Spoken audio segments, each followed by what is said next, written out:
निराश मत हो, अपनी चिंताओं को मुझ पर छोड़, सब व्यवस्था हो जाएगी। समय लगेगा लेकिन सब कुछ पहले से बेहतर होगा।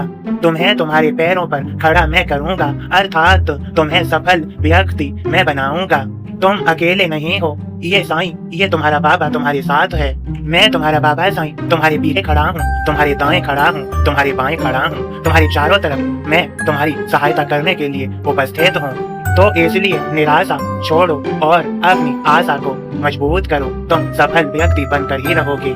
जिसने भी जितना दर्द सहा है, जितनी तकलीफें सही हैं, जितनी मुश्किलें सही हैं, वह उतना ही ऊंचा उठकर चमकेगा, वह उतना ही सफल व्यक्ति बनेगा। मेरे बच्चों, यदि अभी कुछ समझ नहीं आ रहा है तो थोड़ा रुक जाओ, अर्थात धैर्य धारण करो। लेकिन अपने कार्यों में, अपने मार्ग में तुम्हें नहीं रुकना है। जो समझ में नहीं आ रहा वहाँ पर रुकना है। अपने निरंतर कार्यों को मन लगाकर और मेहनत से और पूरी ईमानदारी के साथ करते रहना है। सफलता तुम्हें अवश्य मिलेगी। यह तुम्हारा बाबा, तुम्हारा साईं तुमसे कह रहा है, मेरा यकीन मानो मेरे बच्चे। मैं कभी यूं ही नहीं कुछ कहता, मैं सदैव वही कहता हूँ जिसमें मेरे बच्चों का हित छुपा होता है, अर्थात भला छुपा होता है। तुम मेरे बच्चे हो, अपनी साईं माँ के बच्चे हो। भला तुम कैसे हार सकते हो? बस तुम दूसरों के बारे में ज्यादा सोचते हो, दूसरों को तकलीफ में नहीं देख सकते। इसका भी तो तुम्हें दुख होता है, मैं जानता हूँ मेरे बच्चों। जब तुम दूसरों के लालच को, स्वार्थ को देखते हो, उनके मतलब को देखते हो, तो तुम भी दुखी हो जाते हो, मैं जानता हूँ। कई एक तो तुम्हारी अच्छाई का तुमसे फायदा उठाने के लिए ही आते हैं। उनको तुम जब अपने आप से फायदा उठाते देखते हो तब तुम्हारा मन बहुत दुखी हो जाता है, तुम्हारा मन बहुत पीड़ा से भर जाता है, मैं जानता हूँ। मेरे बच्चे, इतने भोले मत बनो।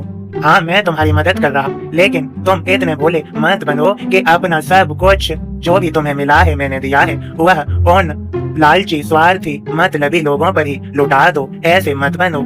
सचेत रहो, सावधान रहो। मैं तुम्हें आज इस संदेश के माध्यम से सचेत और सावधान रहने के लिए भी कहता हूँ। जो तुमसे सिर्फ मतलब लालच, स्वार्थ से जुड़े हैं, उनसे नफरत मत करो, उनसे प्रेम करो, उनसे प्रेम से पेश आओ। लेकिन समझ लो उनकी मनसा को, याद रहे वे न समझ पाए। और तुम तो मेरा चिंतन करने के लिए ही बने हो। तुम मेरे सच्चे भक्त बनकर मेरे चरणों में रहो, बाकी मैं सब कुछ ठीक कर दूंगा। मेरे ऊपर अपनी चिंताएं, अपनी तकलीफें सभी मेरे ऊपर डाल दिया करो और तुम शांतमय, सुकूनमय हो जाया करो, खुश रहा करो। मैं यही चाहता हूँ, मैं अपने बच्चों को जल्दी से जल्दी सफल व्यक्ति बना दूं। मेरे सभी भक्तों, तुम्हें सभी को मेरी कृपा भरा आशीर्वाद। मेरे इस संदेश को ज्यादा से ज्यादा शेयर करो, सभी बच्चों को खुश रहो। सभी को मेरी कृपा भरा आशीर्वाद मिल गया है, इसलिए इस संदेश को ज्यादा से ज्यादा शेयर करो। समझ में नहीं आया हो तो दोबारा सुनो। खुश रहो, सबका मालिक एक।